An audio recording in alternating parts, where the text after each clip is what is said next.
I've been wrestling with how to do this, because it seems there are many potential traps in showing the illegal and human rights violating activity of ICE. I considered listing the various ways ICE members resemble the actions leading up to and sustained within Nazi Germany.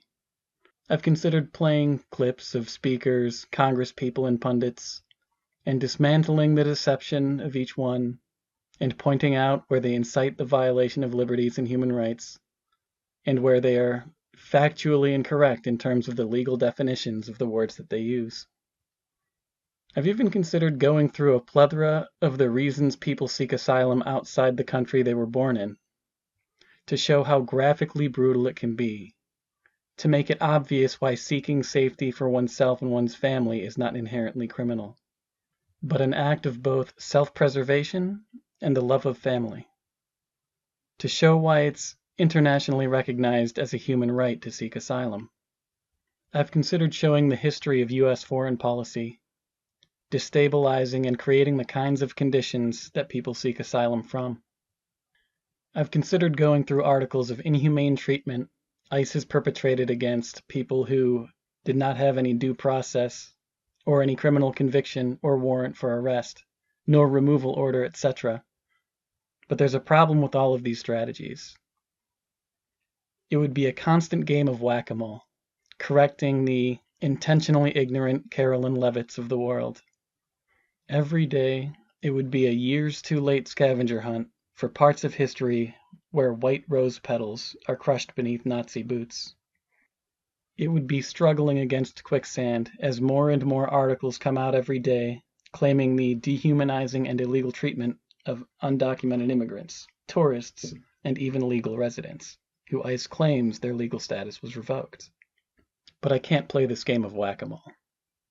I have to make a case that ICE is violating the UDHR and is knowingly breaking laws, set both by the US itself, as well as breaching humanitarian standards recognized by international courts, and let you dig through the headlines, use critical thinking skills to scrutinize what you hear, so you can see the patterns for yourself. So today, I'm going to make the case that ICE fundamentally operates against human rights, in terms of law and philosophy, so you're more capable of spotting lies in this topic. Do not let anyone deceive you into hating or fearing innocence. Do not let anyone trick you into supporting Nazi ideology because you are not presented with accurate information. The first point I want to make here is that every time you hear a speaker attempt to justify the existence of ICE, they bring violent criminals into the conversation. They do this as a claim that they are making the US a safer place by getting gang members and killers off the streets. The first thing you should notice when you hear this is that we already have an executive branch that does this. We have agencies that pursue violent criminals. So when they make this case, fully understand that ICE does not need to exist at all, and they are inadvertently admitting it. The second thing you need to notice is this. When ICE or its political supporters bring violent crime into the conversation as a justification for the existence of ICE, they are admitting that violent crimes are violations of human rights. When they say they are detaining and deporting rapists and murderers, they are conceding that rape and murder and other violent acts are violations of human rights, meaning, if we can prove that ICE members also violently violate rights, by their own admission, they should be removed from the general public for the safety of the general public. So let's see if any ICE members turn themselves in for violent criminal behavior out of a duty to secure the people of the US. If no criminal within ICE does this, it is clear that such individuals are not anti-crime at all, but rather are people who use crimes as tools for forced displacement.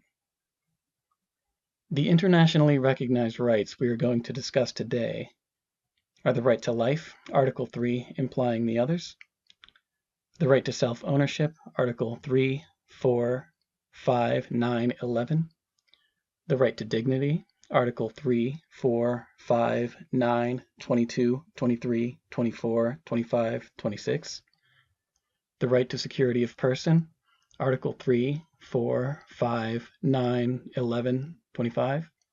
The right to justice, Article 6, 7, 8, 9, 10, 11, 12. The right to safe residence, Article 3, 4, 9, 11, 13, 14, 21, 22, 23, 25. The right to freedom of expression, Article 17, 18, 19, 20, 27. The right to community, Article 15, 17, 18, 20, 23, 25, 27. The right to rest, Article 4, 24. The right to education, Article 26. We also have to understand that there are needs required for a person to survive, and there are needs required to live a safe and fulfilling life. The UDHR intends to hold states to a standard of conduct, conducive not only to the survival of the people who live within it, but also conducive to the security and dignity required to have an enjoyable life that is both emotionally and psychologically rewarding. Many people will say that the UDHR is irrelevant, that we have a constitution, and that should be the only human rights protections the U.S. is required to uphold. However, for the U.S. Constitution to be discarded, only one state has to agree to dismantle it, this one. For the Universal Declaration of Human Rights to be dismantled, 193 states would have to agree to discard it.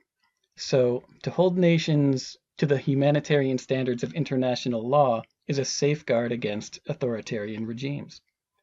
Because of this, these standards should be respected even if the state's current policies or agencies disregard them.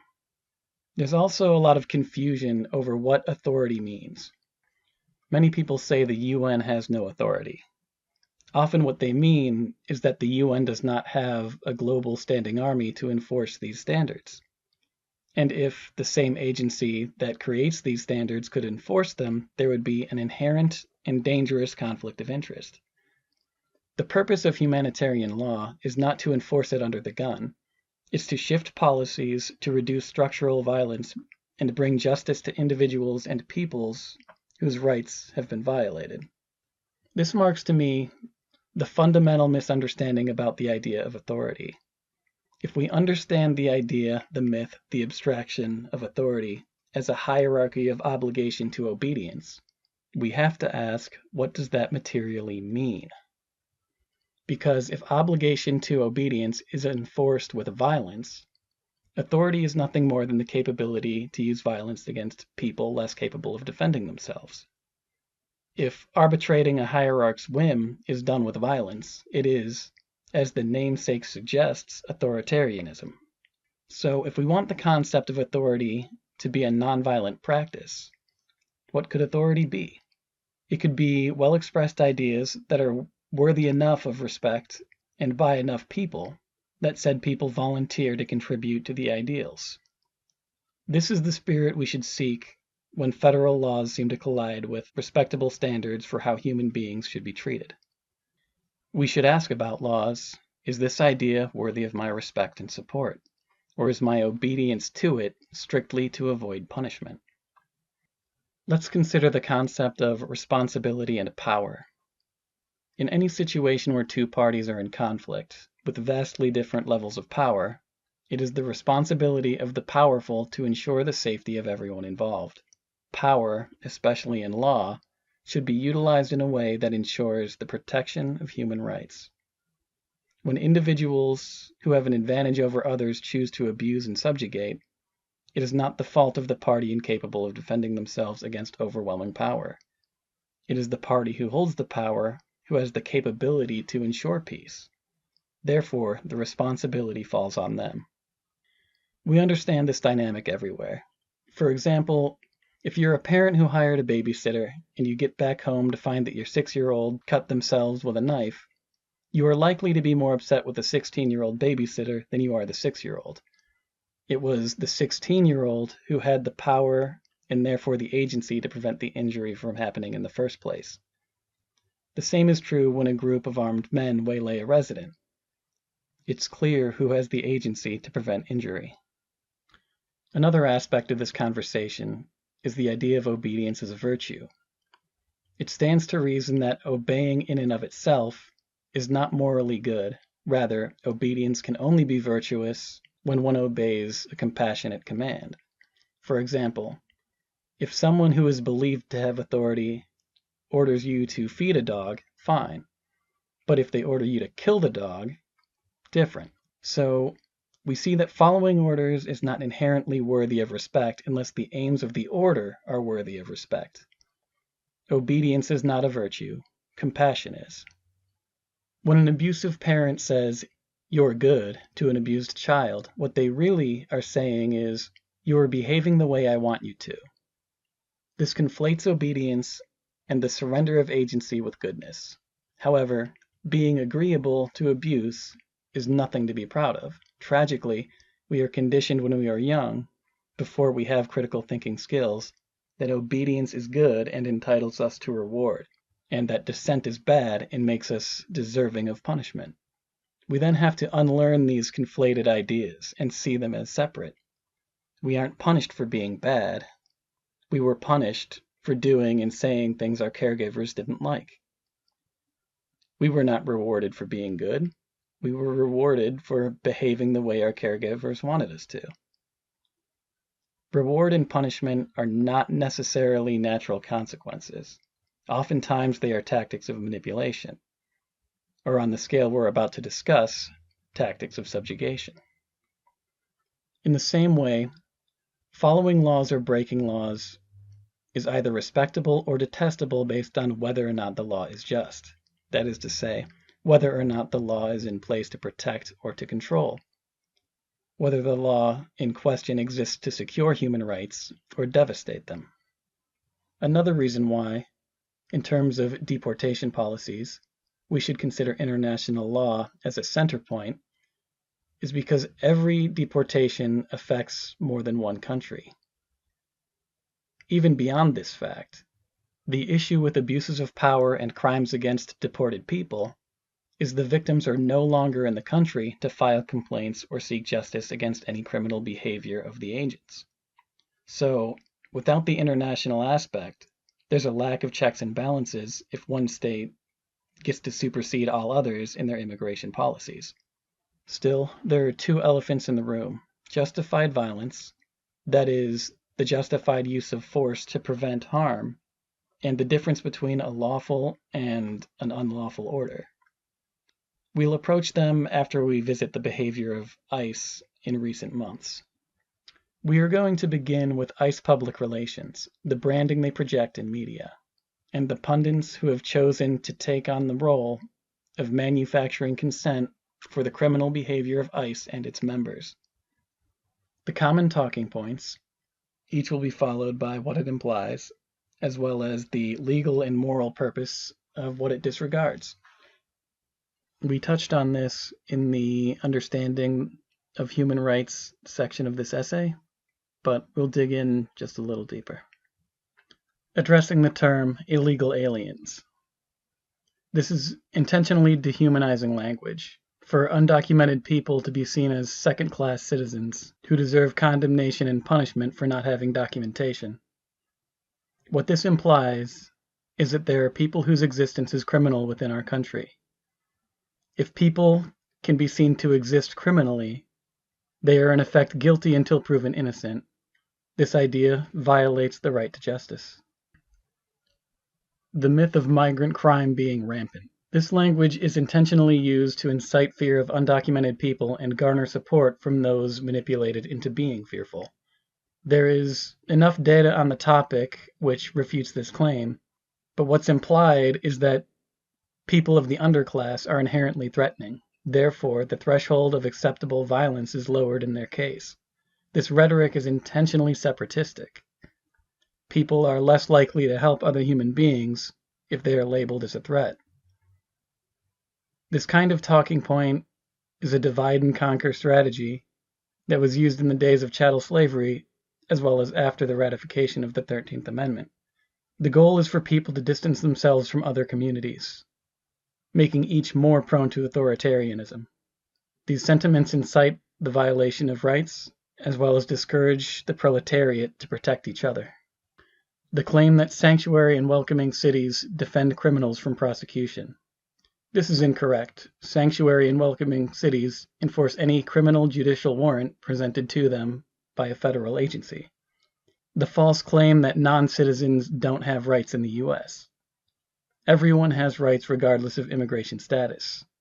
This is clear in the U.S. Constitution as well as international law. The idea that we can't give due process to all these people, therefore we shouldn't try.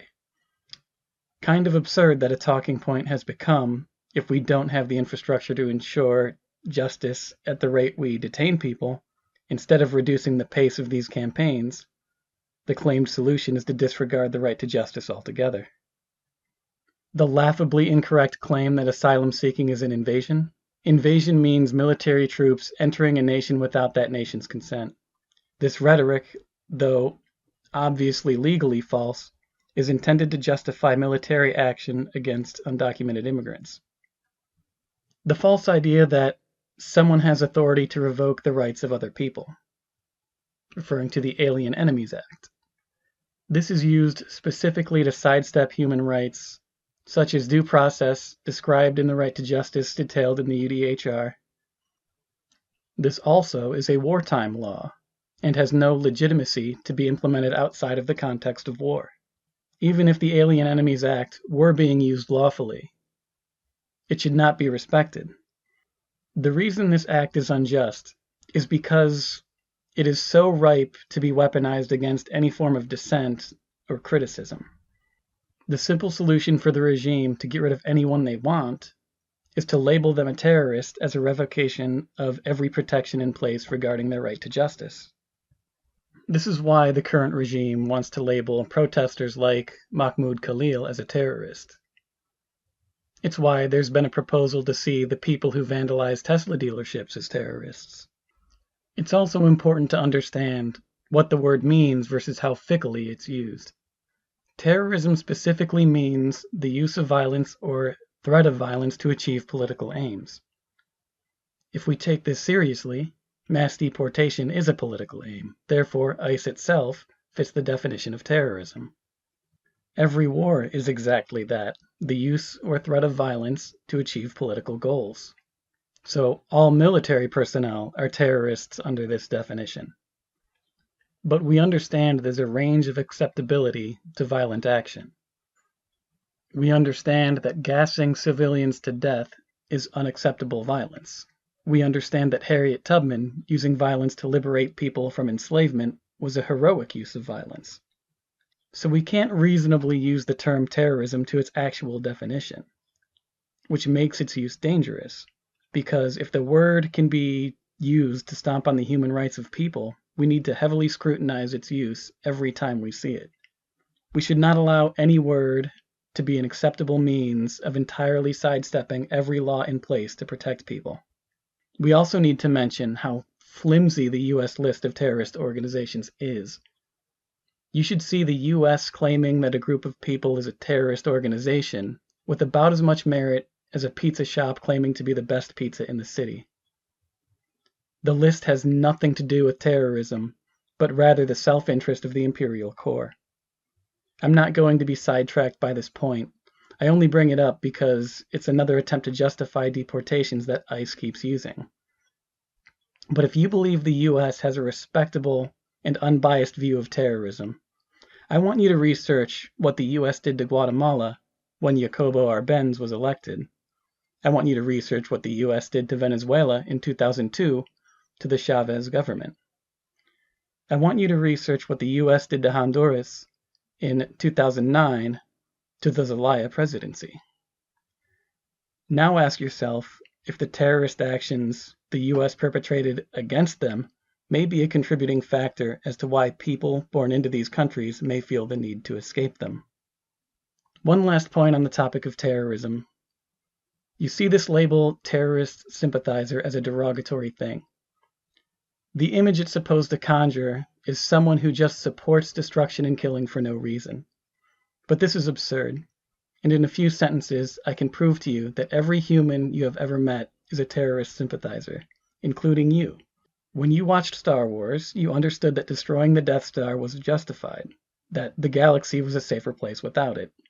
When you watched the Hunger Games, you cheered for Katniss and the crew to use violence against the Capitol to end the reign of oppression, which kept people in brutal poverty. When you watched Avatar, you rooted for the Na'vi to resist the violent imperialistic companies that wanted to annex and destroy their homeland. Every superhero film fits this premise, a justified use of force.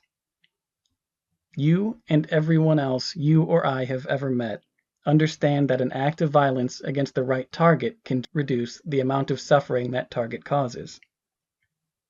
We humans are all terrorist sympathizers, because beyond all labels and rhetoric and condemnation, we understand that sometimes terrorism, that is, the use of violence to achieve political aims, can be used to achieve aims that reduce suffering and increase liberty.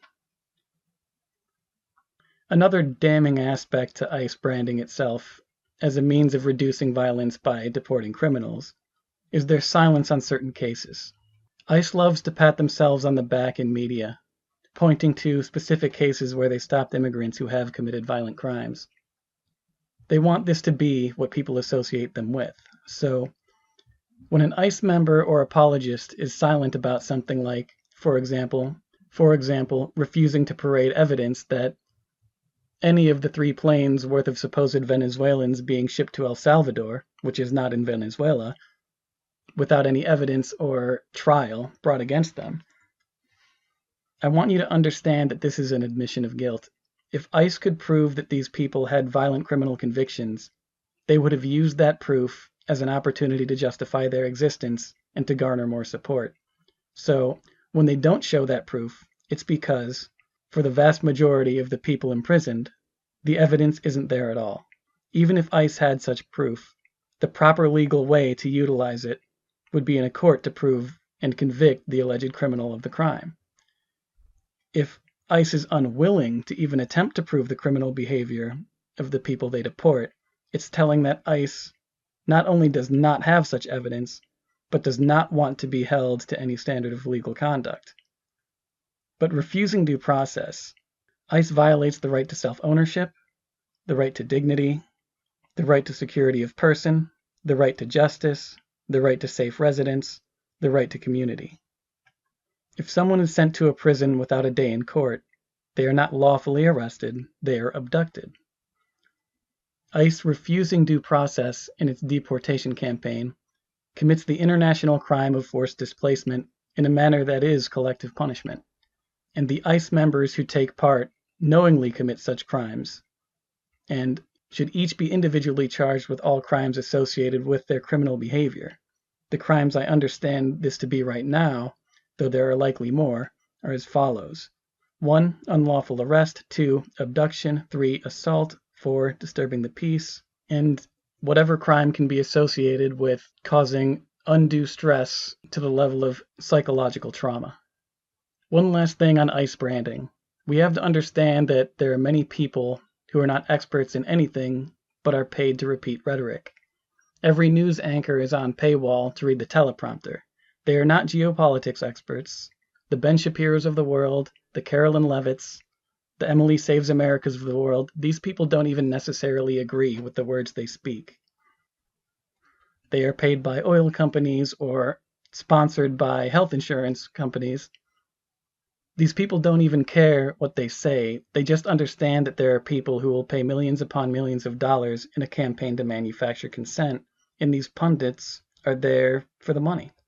Make no mistake, when every news anchor repeats the exact same talking point, it's not because every news anchor happens to agree about the topic. It's because their sponsors are dumping hundreds of thousands of dollars into news outlets to convince you of something. In this case, it's the claim that immigrants ruin the economy, which I disproved in part 1, the claim that undocumented people don't have rights, which I disproved in part 2, as well as the claim that ICE is a force of law and justice and protection, which I'm about to disprove here in part 3. Again, don't let someone trick you out of your humanity and into Nazi ideology because they have wads of cash to throw into the media. Don't let anyone lie to you to the point where you cheer for concentration camps that hold tens of thousands of people who never hurt anyone. Tom Homan, self-proclaimed border czar, stated in an interview that deportations are justified when there is no evidence of a person not being in a gang. His stance is this, that any given undocumented immigrant can be a gang member who's gone under the radar, which is why they have no criminal record yet.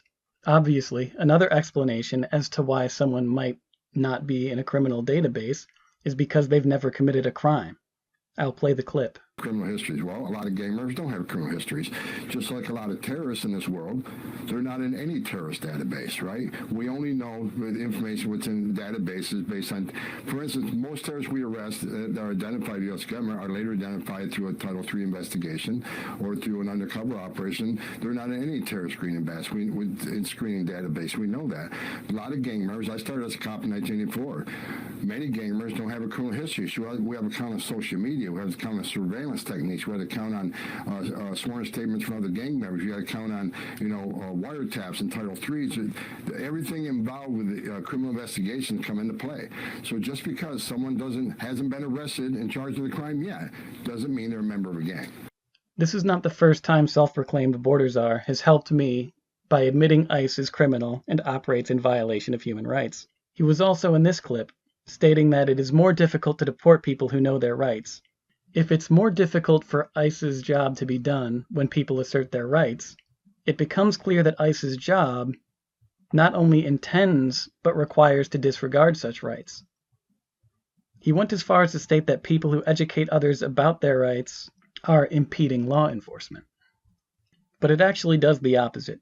People having and knowing their rights impedes criminal behavior like assault, abduction, disturbing this peace, etc., that ICE members routinely engage in.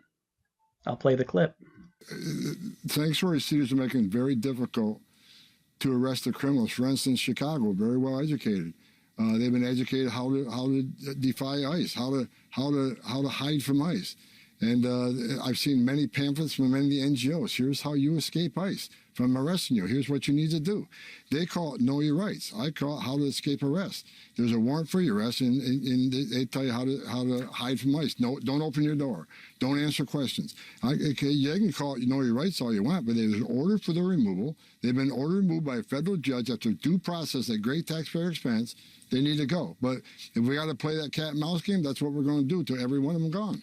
Self-proclaimed border czar also states in this clip that the mass deportations carried out under the Alien Enemies Act was legally legitimate because the president has the authority to invoke that act. This is not true. That act is only legally legitimate in wartime. Therefore, those deportations were illegal. And notice here his appeal to authority. I want you to recognize the patterns.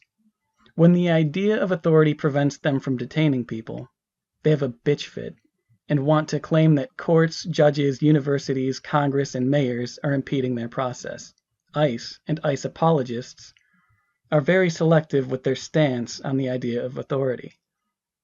In this same interview, he mentions that the judge that ordered the planes, which were in the process of committing forced displacement regarding the Venezuelans deported to El Salvador, to turn around and bring the residents back, self-proclaimed border czar claimed that because they were flying over international waters, the U.S. agency, that is ICE, was no longer under the jurisdiction of U.S. law.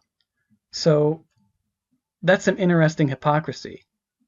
The idea that authority should be respected when it means treating residents as domestic terrorists without due process, but the idea of authority should be rejected when it demands people be treated with human rights and standards as U.S. law state they should. I'll play the clips. Carried out some of the deportation of the flights from being invoked under the Alien Enemies Act. How did that play out behind the scenes? Do you know the timing with the judge's order? Look, let me say this. You know, the president, through proclamation, took his authority under Alien Enemies Act and imposed it, which he has the right to do. Is every one of those guys a member of the gang? How do you know it, and why can't they sort that out with a lawyer and in a hearing, which is how it should be? Look, we abided by the court's decision. His written order was on 5 illegal aliens. They didn't want to deport him, and we abided by that. By the time the other order came, the plane was already over international waters. with a plane full of terrorists and significant public safety threats. And, you know, to turn a plane around over international waters, we're going to refuel over international waters, come back and bring terrorists back to the United States. That's not what this president promised American people. What the president did was exactly the right thing. I trust you understand that I, or probably anyone else, could do this with every interview that I've seen him in. But I will not torture you with having to see this wannabe Gestapo, human rights violating criminal, or hear his disgustingly ignorant legal claims, or his perpetual dehumanizing rhetoric offered just beneath a thin, half-absent mask of someone trying to make the country safer. He's not. This morally devoid villain is glad Laken Riley was murdered, because in his mind her victimization is the perfect cover that he can co-opt to pretend undocumented immigrants are all as dangerous as serial killers.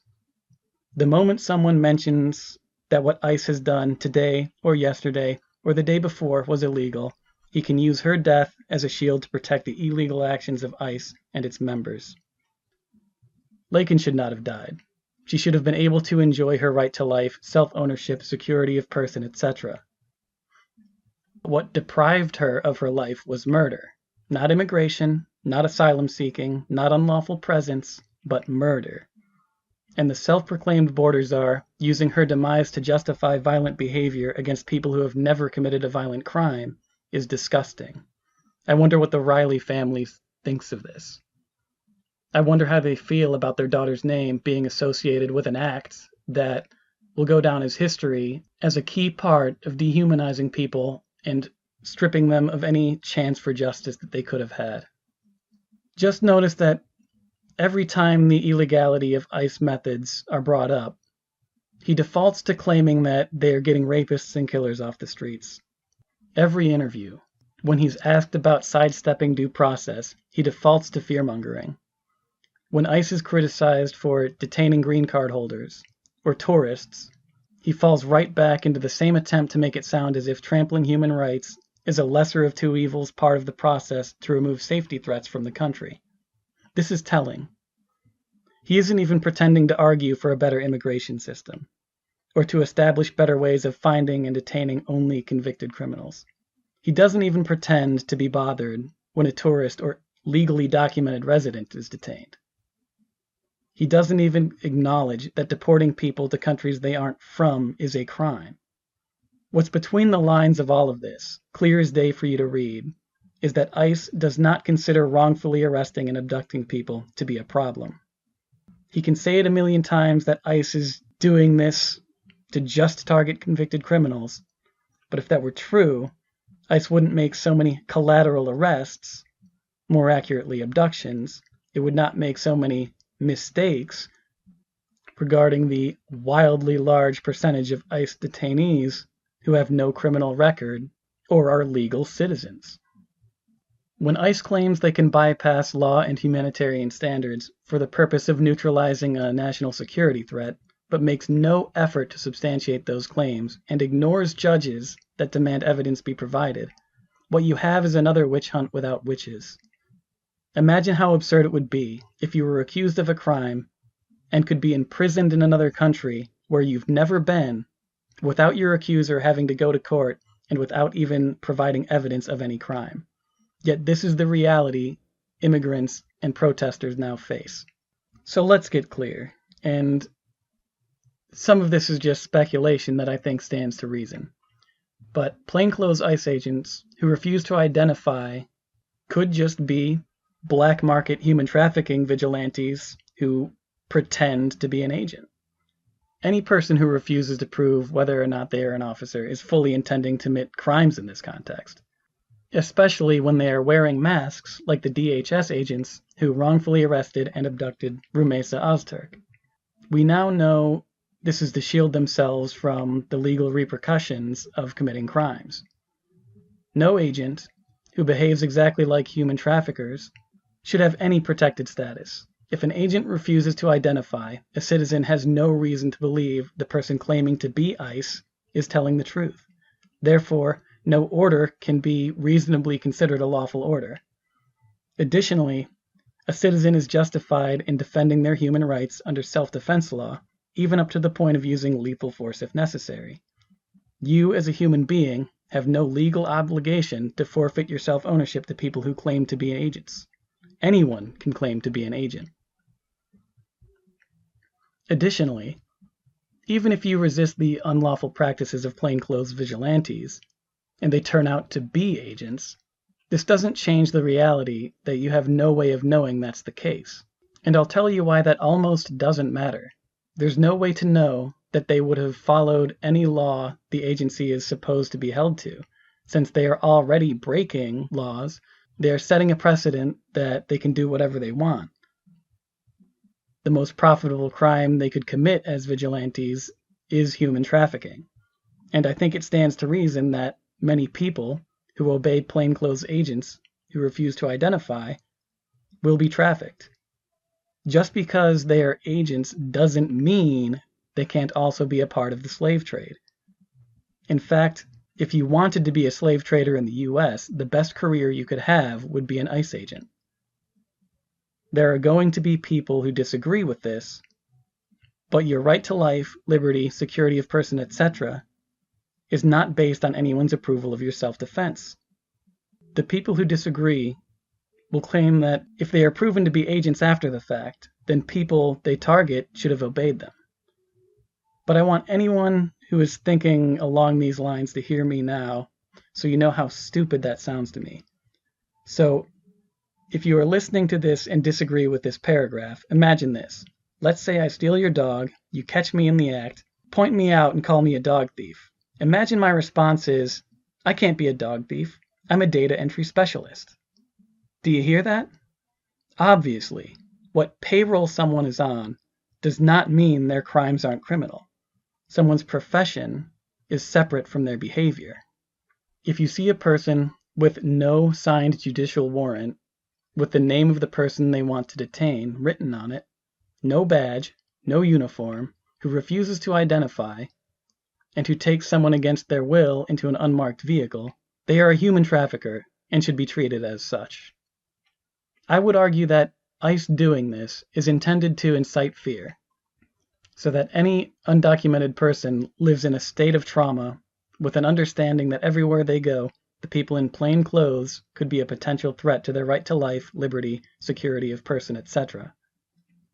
This behavior on ICE's part is an act of terror, and the individuals who perpetrate these abductions should not only be charged with abduction and wrongful arrest, but any other crime that can accurately be associated with intimidating tactics that cause undue traumatic psychological stress. Again, if ICE truly believed what it was doing was right, they wouldn't shield their identities and status. If they believed what they were doing was the right thing, ICE members would follow the law. Considering they claim to be law enforcement, law is something ICE should openly respect, as opposed to something they perpetually attempt to subvert. Before we get into details, I want you to consider this.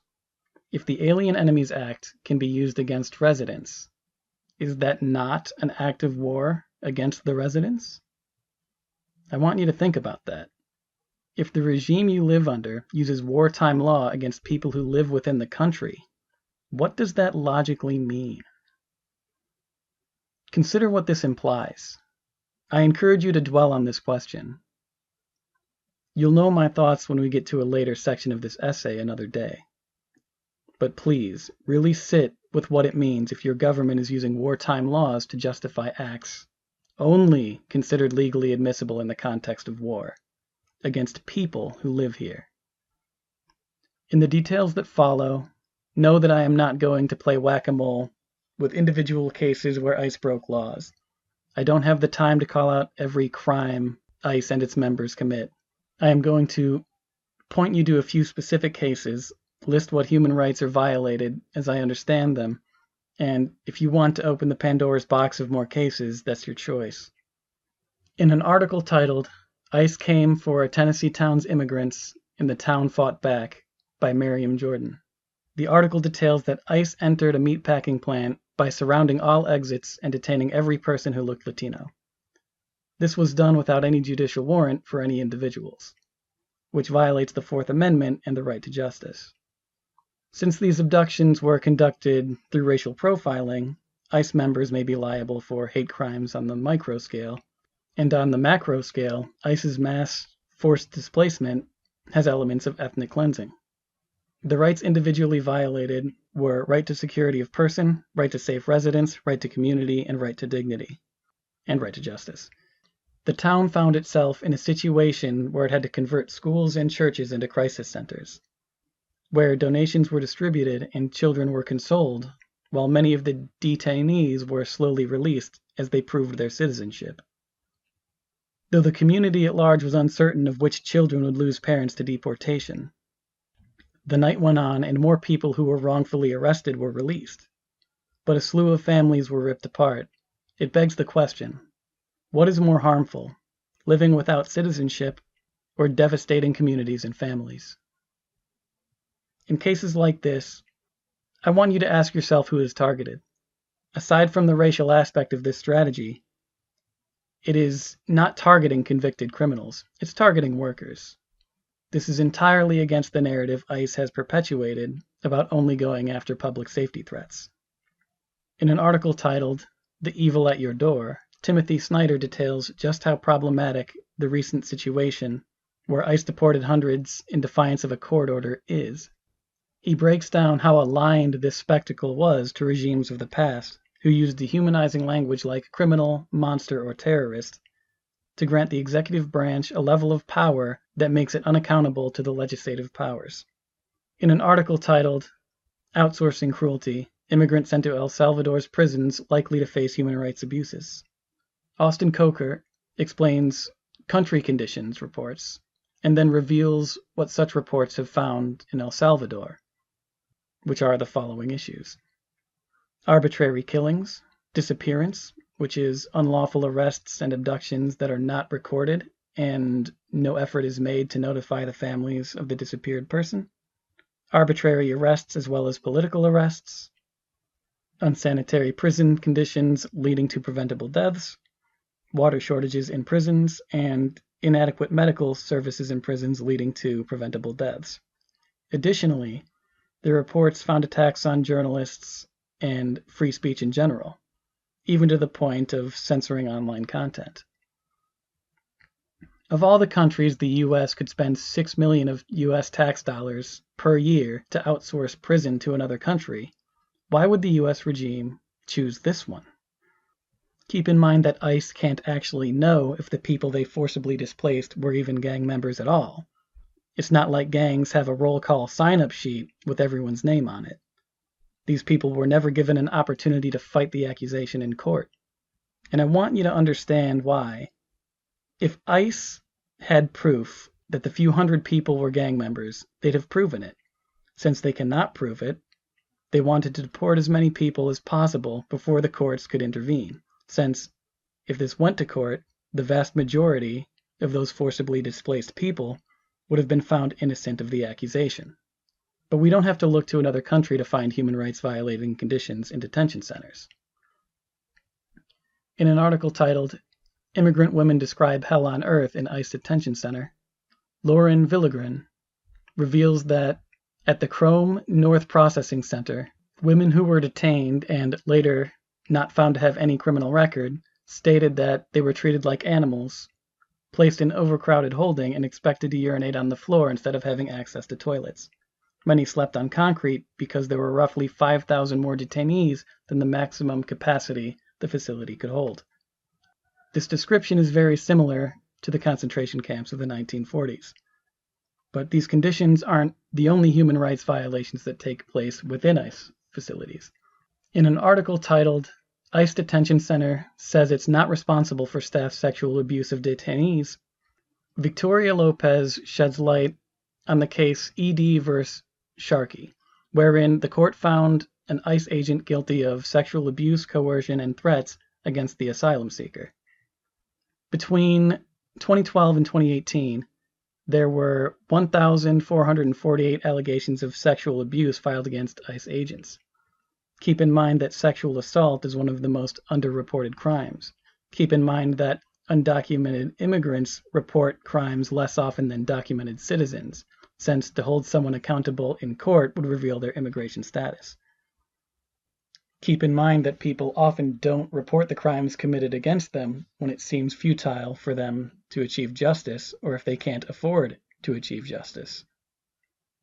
Keep in mind that undocumented immigrants are typically making $30,000 or less per year, so pressing charges would bankrupt them for the duration of the case and even longer.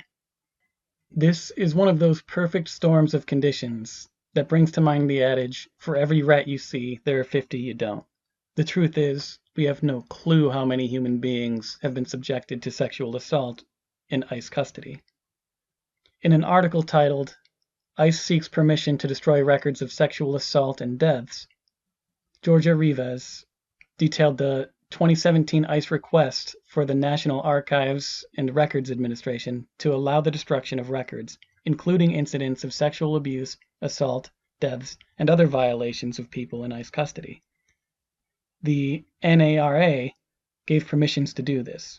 Rivas also stated that these permissions were granted at a time when the number of deportations were increasing from 40,000 per day and at a time when ICE stopped sharing data with researchers. Though the limit placed on the destruction of these records is 20 years, what it will do, if ICE is not abolished first, is obscure the actual level of damage ICE has done regarding historians attempting to accurately portray the agency even a decade from now. One obvious takeaway here is the hypocrisy. With ICE, their brand narrative is that they want to stop rapists and murderers. However, they don't even want the rapists and murderers in their own agency to have a permanent record for the crimes they are accused of or crimes they have committed. So much for ICE being protectors. Please understand that I have merely introduced you to snowflakes on the tip of the iceberg. Hopefully you can see it more clearly when news anchors fail to report this issue, when political speakers intentionally oversimplify and cast blanket statements covering 11 million people under one narrative. I hope you can see the inaccuracy, the deception, the omission. When you hear someone claim that non-citizens shouldn't be entitled to due process, I want you to be able to ask them, how do you know that they've broken any law at all if they haven't gotten a chance at due process? At what point is it proven that they overstayed their visa or illegally entered or whatever? And most of all, when you see politicians or agents or department heads pose in front of concentration camps as if this is some historic victory of justice, I hope you see what's really there. A Nazi who isn't wearing an SS uniform. I have not forgotten about the elephants in the room. On another day, we will dedicate a lot of time to the idea of justified violence, as well as what is and is not a lawful order, what lawful orders may stem from unjust laws, and how you can protect yourself from unlawful orders as well as unjust lawful orders. Again, just and unjust laws are determined by whether they are protective or detrimental to human rights held at the international standard. Now, that's the end of this section of the essay. If that's what you came for and want nothing else, you can click off the video. The rest is just going to be me explaining something that tugged at my heartstrings and why. The image I put on screen is Lepa Radic. She was executed for fighting against the German Nazi regime in 1943. In this photo, her execution by hanging is being prepared. In it, she's 17 years old. I just couldn't help but think that 17 is such a young age to die. It's such a young age to be killed. It's such a young age to have to pick up a gun and fight against a powerful army to protect people. The tragedy we see here is merely a glimpse, a tiny fragment of the people who were deprived of life under the regime. We can put a name to her, see her face. We can read her last words, learn a bit about her personal history. But for every person we can put a name and face to, thousands of human beings were erased, their lives stolen before they could be fully lived. As I looked at this picture, I couldn't help but to think about what my life was like at 17. And the song 17 by Marina and the Diamonds, which I haven't listened to in over 10 years, began to play in my head. I'll tell you what my life was at 17. I cared about academia. I prided myself on good grades. I wrestled with what college to go to, whether I should get a safe degree or one of passion. I had a fun group of friends who loved to joyride at night, windows down, comedy music loud. We'd pile up inside jokes as we tickled our minds with humorous nonsense. We were too young to drink, so we spent time at city parks or shopping malls or one of our parents' houses. I was heartbroken. I no longer believed in the God I devoted my life to, so I had to see with new eyes what life and purpose could mean. I was in love, and I was loved by a fun and caring girlfriend. She made me feel so lucky to have her as a part of my life. I liked to play card games, and was excited to get around the table with other people when I could. I worried.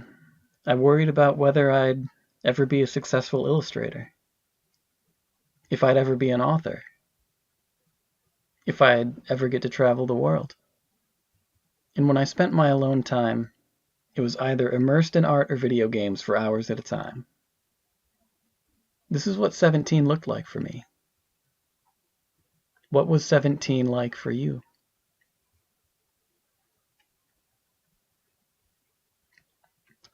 "17 for Lepa Radic looked very different. A violent ideology had come to immense power and began to conquer territories. Her rural life on the farm was shattered when the Axis powers began taking land and subjugating people to forced labor and even conducting mass executions. Lepa felt compelled to join the Partisans, a resistance group who smuggled resources to people and engaged in guerrilla warfare with the Nazi occupying force. Lepa was active in combat. 17 for her was the heart-pumping adrenaline when risking her life resisting Nazi invasion. It was the smell of gunpowder. It was transporting the wounded. It was watching friends, family members, and comrades become casualties of war. It was the worry that, if the partisans fail, any measure of freedom in Yugoslavia would be lost, and it would become a conquered slave colony. I doubt what college degree she would like to pursue seldom crossed her mind, if ever.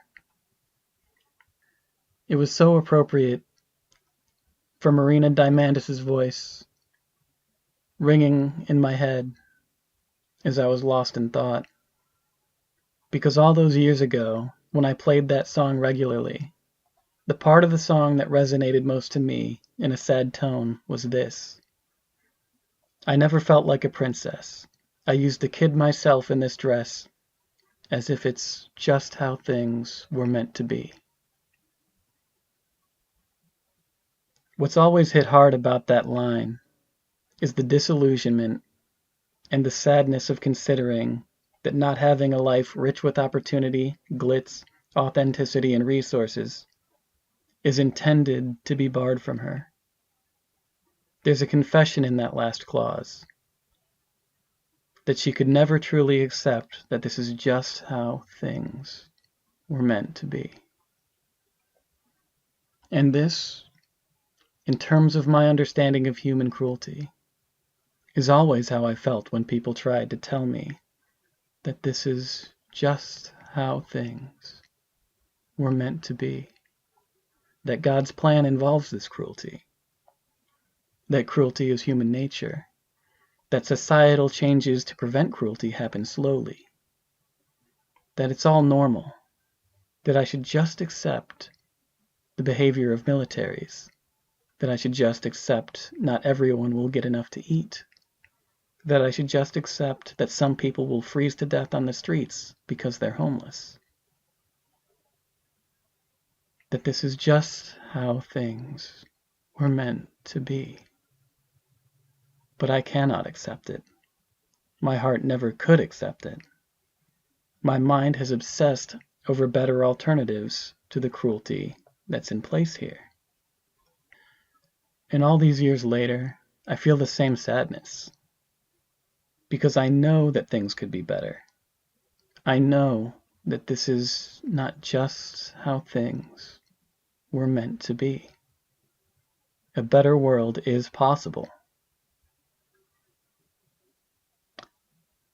I would bet that Leporadic was told many of the same things. That cruelty is just the law of the land, that might makes right. This is the way history has always been. That she should just accept that summary executions, concentration camps, oppression, slavery, and genocide were just how things were meant to be. But she could not resign herself in heart and mind. Oh, 17. 17.